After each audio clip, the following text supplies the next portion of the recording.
Hello नमस्कार दोस्तों, स्वागत है आपका एक बार फिर से आपके अपने यूट्यूब चैनल पर।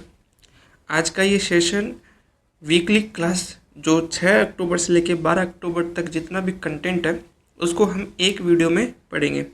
यानी इस एकमात्र एक वीडियो से आप पूरे हफ्ते का राजस्थान स्पेसिफिक करंट अफेयर्स आपका तैयार हो जाएगा। इसके अंदर मैंने क्वेश्चंस एंड उससे जुड़ी हुई तमाम जानकारी एक्सप्लेनेशन डाली है ताकि आपको किसी और कंटेंट की और किसी वीडियो देखने की ज़रूरत ना पड़े। इस एक वीडियो से ही एक वीडियो में पूरा वीक आपका समाप्त हो जाएगा। ठीक है दोस्तों, राजस्थान करंट अफेयर्स इस वीडियो के माध्यम से हम कवर करने वाले हैं। अगर आपको इस सेशन की क्विज चाहिए तो क्विज मेरे टेलीग्राम चैनल पर मिल जाएगी। आप डिस्क्रिप्शन में उसका वीडियो लिंक दूंगा, आप वहाँ से ज्वाइन करके क्विज को अटेम्प्ट कर सकते हैं। ओके फ्रेंड्स, तो हमारा पढ़ने का जो तरीका रहेगा उसमें ये क्वेश्चंस है, 4 ऑप्शन एंड देन सही आंसर एंड इसके बाद एक्सप्लेनेशन। ठीक है दोस्तों, इस तरीके से हमारा ये आज का सेशन रहने वाला है। तो शुरू करते हैं आज का पहला क्वेश्चन। राजीविका ने किस पहल के तहत रूमा देवी फाउंडेशन के साथ समझौता ज्ञापन पर हस्ताक्षर किए हैं? ठीक है, तो इसका सही आंसर होगा उन्नति एजुकेशन इंक्यूबेशन हब। ओके, तो राजीविका एवं रूमा देवी फाउंडेशन के बीच MOU हुआ है, समझौता हुआ है उन्नति इंक्यूबेशन हब पहल के तहत। कहाँ पर? जयपुर में, जो राजीविका का राज्य मुख्यालय। ठीक है, इसका उद्देश्य क्या है? महिला कौशल विकास, उद्यमिता एंड आजीविका सर्जन। इससे ग्रामीण व आदिवासी महिलाओं को लाभ होगा। दूसरा क्वेश्चन आज का, ARCH college of design and business के साथ राजीविका का समझौता किस क्षेत्र में मुख्य ध्यान केंद्रित करता है? क्वेश्चन ये पूछना चाहता है कि ARCH college of design and business के साथ जो राजीविका का समझौता किया है उसका पर्पज क्या है, एम क्या, उद्देश्य क्या है? तो इसका ये जो मुख्य क्षेत्र जिस पर ये इशारा करता है वो है डिज़ाइन आधारित हस्तक्षेप और कौशल विकास। अगर हम इसको इंग्लिश में मैं इसको पढ़ूँ तो इंग्लिश में होगा design led intervention and skill development. ठीक है, तो Rajeevika and ARCH college of design and business में उन्नति इंक्यूबेशन हब के में ही ये समझौता हुआ है। इसमें उत्पाद डिज़ाइन, ठीक है, प्रोटोटाइप, ब्रांडिंग एंड क्षमता निर्माण जैसे जो क्षेत्र है उन पर काम होगा। ग्रामीण कलाकार एंड सेल्फ हेल्प ग्रुप महिलाएं, जो स्वयं सहायता समूह की महिलाएं हैं, उनको लाभ पहुंचाना इसका लक्ष्य है।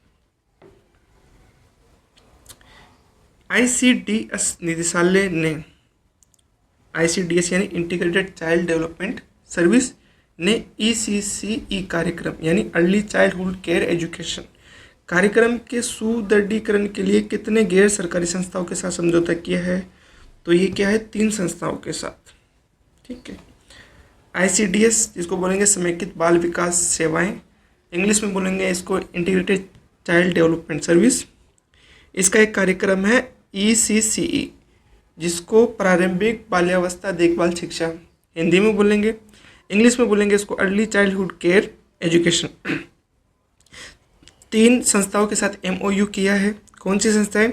Rocket learning, sesame workshop India trust and Bal Raksha Bharat save the children.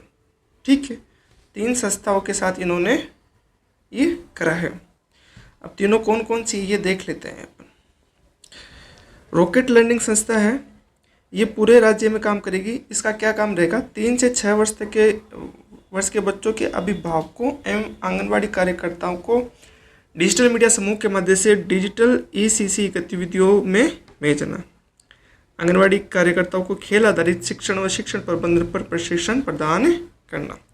यानी ये जो मूलतः फोकस करेंगी वो जो बच्चों के अभिभावक हैं एंड आंगनवाड़ी है उनकी स्किल्स, ठीक है, उनकी ट्रेनिंग पर ये काम करेंगे। सेस में वर्कशॉप इंडिया ट्रस्ट है, ये सिर्फ 12 जिला में काम करेगा। यह आंगनवाड़ी कार्यकर्ताओं का क्षमतावर्धन वोश कार्यक्रम में सहयोग करेगा एंड चिन्हित 500 आंगनवाड़ी केंद्रों पर बच्चों को शाला पूर्व किट उपलब्ध करवाएगा। और बाल Raksha Bharat save the children जो एनजीओ है वो राजसमंद, पाली और जोधपुर जिले में काम करेगा, जो आंगनवाड़ी केंद्रों पर आधारभूत सुविधाओं का विकास, नियमित ईसीसी गतिविधियों का संचालन और पंजीकृत बच्चों की माताओं के समूह बनाकर स्वास्थ्य एवं पोषण क्षेत्र में कार्य करना है, हेल्थ एंड न्यूट्रिशन फील्ड में। बारबाडोस में आयोजित राष्ट्रमंडल संसदीय संघ का ये कौन सा सम्मेलन है जिसमें हमारे जो स्पीकर है वासुदेव देवनानी जी राजस्थान विधानसभा के, उन्होंने भाग लिया है? तो ये है 68वां। ओके दोस्तों, तो 68वां यह सम्मेलन है जिसमें लोकसभा अध्यक्ष श्री ओम बिरला जी और राज्यसभा के जो सभापति है श्री हरिवंश जी, इन दोनों ने पार्ट लिया है। राजस्थान से विधानसभा अध्यक्ष श्री वासुदेव देवनानी जी ने पार्ट लिया है। लोकतांत्रिक मूल्य और समावेशी विकास इस समिट का विषय है। नेक्स्ट क्वेश्चन, शहीद सार्जेंट सुरेंद्र मोगा किस गांव से थे? वो थे मेहरादासी, जो कहाँ पड़ता है? झुंझुनू में। तो सार्जेंट सुरेंद्र मोगा जी मेहरादासी झुंझुनू से बिलोंग करते थे। उनको वायुसेना मेडल मिला है, ठीक है। ऑपरेशन सिंदूर में ये देश की सेवा करते हुए शहीद हो गए थे। ये सम्मान उनको भारतीय वायुसेना ने दिया। 93वें वायुसेना दिवस है जिसको हेंडन एयरबेस पे मनाया गया, उस दौरान उनको ये सम्मान दिया गया। नेक्स्ट क्वेश्चन, भरतपुर के केवलादेव राष्ट्रीय पक्षी उद्यान में बोट सफारी कब शुरू की जाएगी? तो ये नवंबर 2025 में दोस्तों भरतपुर के केवलादेव राष्ट्रीय पक्षी उद्यान में बोट सफारी प्रस्तावित है, ठीक है, नवंबर 2025 में। जो खरीफ का सीजन है जो भी गया है 2025 सीजन में किसानों को कितने बीज मिनी किट मुफ्त वितरित किए गए? तो ये 27,95,000 से जो किट है बीज मिनी किट वो मुफ्त वितरित की गई है। तो मिनी किट है जो 27,95,000 से ज़्यादा वितरित की गई है वो भी मुफ्त। और राष्ट्रीय खाद्य तेल मिशन के तहत मूंग एंड सोयाबीन की 18,966 किट वितरित की गई है। और राष्ट्रीय खाद्य सुरक्षा मिशन के तहत उड़द, अरहर, जवार की 2,16,000 से ज़्यादा मिनी किट वितरित की गई है। ये डेटा है फाइनल, सबका मिला के है, ठीक है, ये जो डेटा है। और ये जो डेटा है ये अलग अलग है, जो सबसे ज़्यादा पूछने के चांसेस है वो इसके हैं। ये रिवाइज भी होगा, रिवाइज डेटा कब आएगा? ये अभी DIPR एंड सूजस का डेटा है।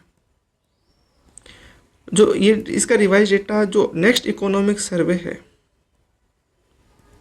उसमें हमें देखने को मिलेगा, ठीक है। जो नेक्स्ट इकोनॉमिक सर्वे आएगा मार्च में उसमें इसका हमें रिवाइज डेटा मिल सकता है। अभी के लिए ये फाइनल है, इसको याद रखिए आप। नेक्स्ट क्वेश्चन, जयपुर के जवाहर कला केंद्र में लोक रंग महोत्सव कितनी तारीख तक चलेगा? तो ये चलेगा 17 अक्टूबर तक, ओके। तो लोक रंग महोत्सव जो 28वां है कहाँ आयोजित हो रहा है? जवाहर कला केंद्र जयपुर में। पीरियड क्या है? 7 से 17 अक्टूबर 2025। और इसमें राष्ट्रीय हस्तशिल्प मेला भी आयोजित किया जा रहा है। वेरी इंपॉर्टेंट क्वेश्चन, पिछला भी इंपॉर्टेंट था, ये भी इंपॉर्टेंट है। बाड़मेर में आयोजित होने वाले थार महोत्सव का विषय क्या है? तो इसका विषय है रंग रेगिस्तान के, ओके फ्रेंड्स। तो थार महोत्सव कहाँ हो रहा है? बाड़मेर में। इसकी अवधि क्या है? 8 से 9 अक्टूबर 2025। शुरुआत नहीं होगा, यहाँ पे अवधि होगी। तो 8 से 9 अक्टूबर 2025 को ये थार महोत्सव बनाया गया है। विषय क्या है? रंग रेगिस्तान के। Very very important.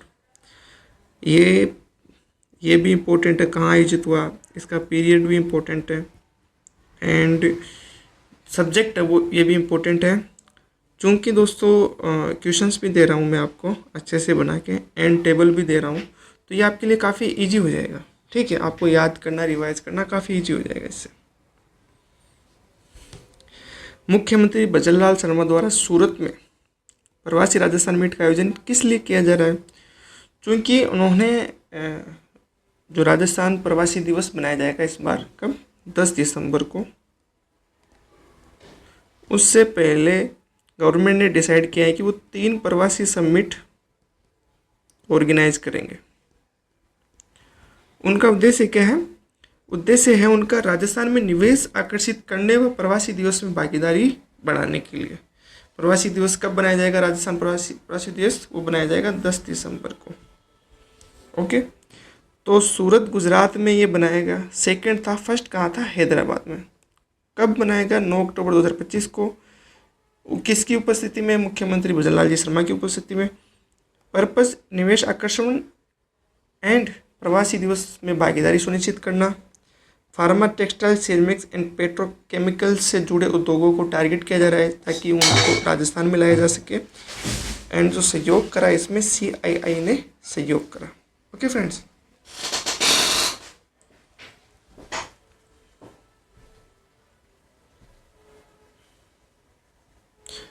Next question. केंद्रीय वन मंत्री श्री भूपेंद्र यादव ने अलवर जिले के किस स्थान पर नमोवन बायोडाइवर्सिटी पार्क का लोकार्पण किया? तो ये प्रतापबंद अलवर जिले में नमोवन बायोडाइवर्सिटी पार्क का लोकार्पण किया गया। किसके द्वारा? केंद्रीय वन मंत्री भूपेंद्र यादव जी के द्वारा। एंड जो राजस्थान के वन राज्य मंत्री है संजय शर्मा जी, वो भी उपस्थित थे। ठीक है, उद्देश्य क्या है? हरियाली वृद्धि, स्वच्छ वायु और पर्यावरण जागरूकता। अलवर में आयोजित की गई संगीत व नृत्य प्रतियोगिता रागा हारमोनी कौन सी है? ये 11वीं है, इसका क्रम 11वां है। ओके फ्रेंड्स, अलवर में आयोजित की गई है। आयोजक कौन है? अलवर आर्काइव्स म्यूजिका। एंड संगीत परंपरा का संरक्षण करना इस प्रतियोगिता का लक्ष्य है। Next question. मुख्यमंत्री श्री भजनलाल शर्मा ने राजस्थान राज्य पथ परिवहन निगम यानी RSRTC निगम की कितनी ब्लू लाइन बसों का शुभारंभ किया हाल ही में? तो 128 बसों का। ओके फ्रेंड्स, तो ब्लू लाइन बसें हैं जो आधुनिक एंड सुविधा युक्त है। टोटल 128। कितने आगार कितने डिपो में चलाई जाएगी? 23 डिपो में। कहाँ से इनको हरी झंडी दिखाई गई? अमर जवान ज्योति जयपुर से। डिलक्स सीट और AC की सुविधा इनको इस बसों में मिलेगी। टोटल 128। इंपॉर्टेंट डेटा है। फिर से एक अच्छा सवाल। अपनी बस राजस्थान रोडवेज से कितने ग्राम पंचायतों को परिवहन सुविधा मिलेगी? तो 169 ग्राम पंचायतों को सुविधा मिलेगी। तो योजना अपनी बस राजस्थान रोडवेज ग्रामीण परिवहन सेवा प्रारंभिक चरण है। इसमें टोटल 169 यानी 169 ग्राम पंचायतों को सुविधा मिलेगी। टोटल 25 ग्रामीण मार्ग है और टोटल कुल 357 मार्ग है। और ये रेवेन्यू शेयरिंग मॉडल पर अपनी बस चलेगी। ठीक है, शिक्षा, स्वास्थ्य और रोजगार सुविधाओं में फायदा देखने को मिलेगा। अच्छा, ये भी राजस्थान रोडवेज है। चूँकि एक ही दिन में कई घोषणाएं की गई और मुख्यमंत्री जी के द्वारा एक के बाद एक इनका उद्घाटन किया गया, तो मैंने एक साथ इन क्वेश्चंस को रखा है ताकि आपको याद करने में आसान हो। राजस्थान रोडवेज ने किन बसों में सीट पर खाना देने की सुविधा शुरू की है? इंपॉर्टेंट क्वेश्चन है। तो वोल्वो, स्केनिया और AC बसों में सीट पर खाना दिया जाएगा। ठीक है, इससे क्या होगा? यात्रा सुविधा में वृद्धि होगी। महाराजा अजमेर किस वंश परंपरा के महान शासक थे? तो वो चंद्रवंशी परंपरा के महान शासक थे। ठीक है फ्रेंड्स, तो महाराजा अजमेर जो चंद्रवंशी परंपरा से बिलोंग करते थे, वो आभूषण कला और स्वर्णकार परंपरा में इनकी विशेषता थी। इनका जयपुर में अग्रवाल कॉलेज में जयंती समारोह बनाया गया जिसमें CM भी मौजूद थे। और इस जो समारोह था इसका आयोजक थे श्री मेट क्षत्रिय स्वर्णकार सभा। ऐसे क्वेश्चन भी कई बार अखबार से, न्यूज़पेपर से सीधे आ जाते हैं, क्योंकि सूजस में भी इस तरह के इवेंट रिफ्लेक्ट होते हैं, तो मैंने यहाँ पर ये डाल दिया। ये very important. Rajasthan Digifest tie global summit 2026 कब आयोजित होगा? ये 4 से 6 जनवरी 2026 को। ओके फ्रेंड्स, तो राजस्थान डिजीफेस्ट टाई ग्लोबल जो समिट है वो 4 से 6 जनवरी 2026 को आयोजित होगी। थीम क्या है? एआई युग में सतत उद्यमिता, नए विचार, प्रभाव और सबको साथ लाना। ठीक है, स्थान जयपुर में, और इम्पोर्टेंट इसलिए कि गैर महानगरीय शहर में ये पहली बार आयोजित हो रही है। ठीक है, वेरी इंपॉर्टेंट। और इसका करंट रीजन जो प्रोग्राम है अभी वाणिज्य भवन नई दिल्ली में आयोजित किया गया था। कब? 6 अक्टूबर 2025 को। किसके द्वारा? जो उद्योग मंत्री है राजस्थान के माननीय श्री राज्यवर्धन राठौड़ जी के द्वारा कट्टर रीजन प्रोग्राम दिल्ली में रखा गया, वाणिज्य भवन। निरामय राजस्थान अभियान के तहत अक्टूबर माह की थीम क्या है? तो कम तेल ज़्यादा सेहत। निरामय राजस्थान अभियान जो विश्व स्वास्थ्य संगठन दिवस है उस दिन इसको राजस्थान सरकार के द्वारा चलाया गया था। अक्टूबर माह की थीम है कम तेल ज़्यादा सेहत। नेक्स्ट क्वेश्चन, विश्व पशु कल्याण दिवस कब बनाया जाता है? तो विश्व पशु कल्याण दिवस 4 अक्टूबर को बनाया जाता है। विश्व पशु कल्याण दिवस 4 अक्टूबर को। इस वर्ष की थीम है save animals save the planet. राज्य स्तरीय कार्यक्रम हुआ था हिंगोनिया गौशाला जयपुर में, और ये जो कार्यक्रम है इसकी अध्यक्षता करी थी जसवंत सिंह बिश्नोई जी, जो राज्य पशु कल्याण बोर्ड के अध्यक्ष हैं। नेक्स्ट क्वेश्चंस, जयपुर के तुंगा में आयोजित नईनाथ मेला कितने दिवसीय यानी कितने दिन चलेगा? ये 5 दिन। ठीक है, तो मेला कौन सा? नईनाथ 5 दिन चलेगा। कहाँ पर? तुंगा जयपुर में। 6 अक्टूबर को शुरुआत हुआ था, 10 अक्टूबर को खत्म होगा। एंड देसी नस्ल की गाय और सांड इसकी विशेषता है। नेक्स्ट क्वेश्चन, पीएम सेतु योजना की कुल लागत कितनी है? 60,000 करोड़ रुपए। ठीक है फ्रेंड्स, पीएम सेतु योजना कुल लागत 60,000 करोड़ रुपए है। केंद्र प्रायोजित सेंट्रल स्पॉन्सर्ड स्कीम्स है। टोटल 1000 सरकारी आईटी संस्थानों को आधुनिकीकरण इसका लक्ष्य है। इसमें 200 हब व 800 स्पोक है। ठीक है, इसको आगे समझेंगे। एक क्वेश्चन और इससे जुड़ा हुआ जो राजस्थान स्पेसिफिक है, ये इंपॉर्टेंट है राजस्थान के लिए सबसे। पीएम सेतु योजना के पहले चरण में भरतपुर आईटीआई की क्या भूमिका होगी? तो ये हब संस्थान के रूप में काम करेगा। ठीक है, और 4 स्पोक संस्थान हैं। कौन से? भरतपुर आईटीआई हब के रूप में काम करेगा। एंड 4 अन्य आईटीआई है जो धौलपुर, करौली, कामाडीग और बयाना, ये करेंगे स्पोक का काम। अब इसमें क्या है तो मैं बताता हूँ। हब एंड स्पोक मॉडल क्या है? ये हब हो गया और ये हो गए स्पोक। ठीक है, तो ये जो जितने 4 स्पोक है ना, जैसे यहाँ पे हो गया भरतपुर। ठीक है, तो यहाँ पे धौलपुर, यहाँ पे करौली, यहाँ पे कामाडीग एंड यहाँ पे बयाना, तो ये इनको सपोर्ट करेगा। भरतपुर आईटीआई है, इनको ट्रेनिंग में, स्किल में एंड रिसोर्सेज से किसी भी तरीके से अगर इनको हेल्प चाहिए तो इनको सपोर्ट करेगा। ठीक है, तो इस तरीके से ये योजना काम करेगी। तो आप याद रखना, स्पोक है वो भरतपुर आईटीआई है, और हब जो है, हब 4 है, भरतपुर, धौलपुर, करौली, कामाडीग और बयाना आईटीआई। ठीक है, सॉरी भरतपुर नहीं है, जिले 5 कवर होते हैं, लेकिन जो स्पोक 4 है ना, 4 आईटीआई, धौलपुर, करौली, कामाडीग और बयाना, और जो संस्थान भरतपुर है आईटीआई, वो स्पोक का काम करेगी।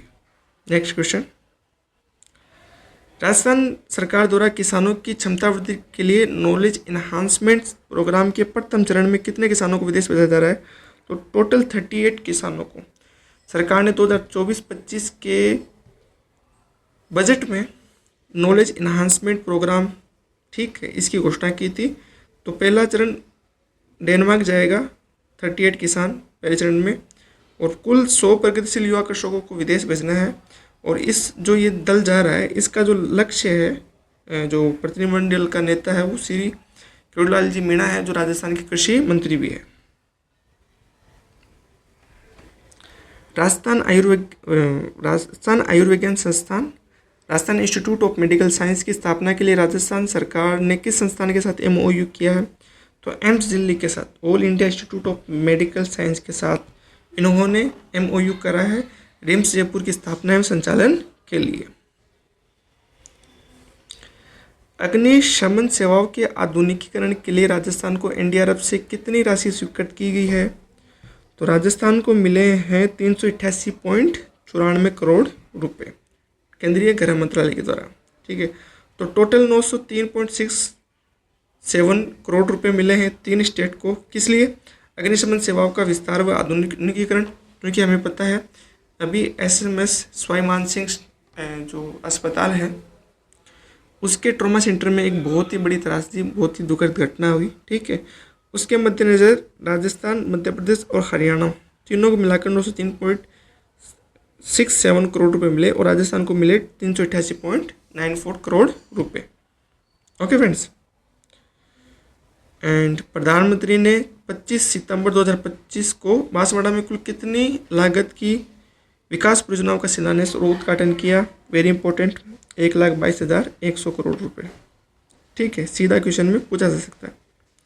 माही बांसवाड़ा राजस्थान परमाणु ऊर्जा परियोजना की क्षमता कितनी है? तो यह 4x700 यानी 2800 मेगावाट। माही बांसवाड़ा राजस्थान परमाणु ऊर्जा परियोजना टोटल 2800 मेगावाट इसकी है। कुल लागत 42,000 करोड़ रुपए और स्वदेशी दबावयुक्त भारी पानी रिएक्टर इसका प्रकार है और अणुशक्ति विद्युत निगम लिमिटेड अश्विनी इसकी संचालक संस्था है। नेक्स्ट क्वेश्चन, प्रधानमंत्री ने राजस्थान से कौन सी 3 ट्रेनों को हरी झंडी दिखाई थी? तो ये बीकानेर दिल्ली कैंट वंदे भारत, जोधपुर दिल्ली कैंट वंदे भारत और उदयपुर चंडीगढ़ एक्सप्रेस, इन 3 ट्रेनों को झंडी दिखाई थी।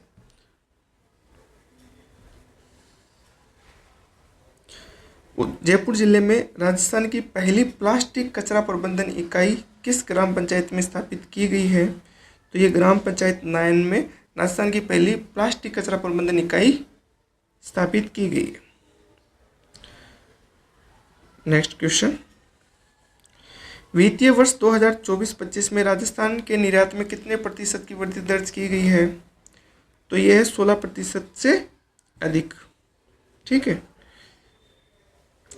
चूँकि वर्ष 2023-24 में हमारा बजट हमारा निर्यात था 83,704.24 करोड़, अभी 24-25 में ये रहा है 97,171.68 करोड़ रुपए। टोटल वृद्धि 16% से अधिक है। And gem and jewellery, engineering, textile में हम ज़्यादा एक्सपोर्ट करते हैं। ठीक है, एंड जो 2025-26 का पहला क्वार्टर है उसमें पिछले क्वार्टर से 14.37% की वृद्धि है। तो सबसे इम्पोर्टेंट फैक्ट जो यहाँ पर याद रखना है कि 2025 में 16% से अधिक की निर्यात में वृद्धि देखी गई है। नेक्स्ट क्वेश्चन, विधानसभा अध्यक्ष वासुदेव देवनानी ने किसकी 109वीं जयंती पर व्याख्यानमाला में भाग लिया? तो पंडित दीनदयाल उपाध्याय जी की इस बार 109वीं जयंती बनाई गई। ठीक है, कब? 25 सितंबर 2025 को। कहाँ पर? धानक्या में। और इसमें घोषणा की गई कि राज्य विश्वविद्यालय में शोध पीठ स्थापना की जाएगी। किसके नाम पर? पंडित दीनदयाल उपाध्याय जी के नाम पर। इनका दर्शन था एकात्म मानववाद और एक पुस्तक का भी विमोचन किया गया जो है पंडित दीनदयाल की राजस्थान यात्रा। Okay friends, next question, Rajasthan विश्वविद्यालय ने किस संगठन के साथ पोषण और सार्वजनिक स्वास्थ्य के लिए MOU किया? तो यह है पाथ संगठन। नेक्स्ट क्वेश्चन, राजस्थान में भर्ती परीक्षाओं की निगरानी के लिए परीक्षा के दिन कितने परीक्षा केंद्रों पर एक उप समन्वयक लगाया जाएगा? तो 2 परीक्षा केंद्रों पर एक उप समन्वयक लगाया जाएगा। ओके फ्रेंड्स, टोटल इसकी देखते हैं कि परीक्षा से पूर्व व बाद में 3 केंद्रों पर 1, परीक्षा के दिन 2 केंद्रों पर 1, एंड 2 पारी की परीक्षा है तो 2 केंद्रों पर 2 समन्वयक RPSC एंड RSF के एग्जाम में लगाए जाएंगे। उद्देश्य है परीक्षा की शुचिता व पारदर्शिता। नेक्स्ट क्वेश्चन, शिशु पालना सहायिका का संशोधित अधिकतम मानदेय कितना निर्धारित किया गया है? तो टोटल 45,000 रुपये प्रति माह शिशु पालना सहायिका का अधिकतम मानदेय निर्धारित किया गया। तो 3 बच्चों तक उसका मूल मानदेय हो 15,000 रुपये प्रति माह। अतिरिक्त प्रति बच्चा है 3 से ज़्यादा एक बच्चा आएगा तो 2500 प्रति माह मिलेंगे। अधिकतम 45,000 मिल सकते हैं। पूर्व में अधिकतम कितने मिलते थे? 40,500। तो 4,500 रुपये नेट इंक्रीज हो गए। बच्चे 6 वर्ष से 6 माह के बीच है उनकी देखरेख करनी होती है। राजकीय विभागों में जो कार्यरत महिलाएं उनको ये सुविधा दी जाती है, ठीक है, कि वो अपने बच्चों को शिशु पालना में छोड़ सकते हैं और सहायता उनकी देखरेख करती है। विकसित कृषि संकल्प अभियान किस अवधि में आयोजित किया जा रहा है? ये 3 से 18 अक्टूबर 2025 में के बीच इसको आयोजित किया जा रहा है। और ये है दोस्तों आज का लास्ट क्वेश्चन। राजस्थान में आवारा कुत्तों के प्रबंधन के लिए कौन से नियम लागू किए गए हैं? तो इसमें किए गए हैं ABC rules 2023, stray animals birth control rules 2023 स्वायत्त शासन विभाग ने जारी करा है। इसके सचिव रवि जैन है और राजस्थान राज्य पहला राज्य है सुप्रीम कोर्ट निर्देश के बाद ऐसा करने वाला। और इन रूल के मुताबिक ऑपरेशन थिएटर व ABC केंद्रों में अनिवार्य रूप से CCTV होना है। तो दोस्तों ये था हमारा सेशन। उम्मीद करता हूँ कि आपको अच्छा लगा होगा, आपने एंजॉय करा होगा। कैसे और इम्प्रूव कर सकते हैं चीज़ों को, आपके लिए और कितना बेहतर बना सकते हैं, आप कमेंट करिए।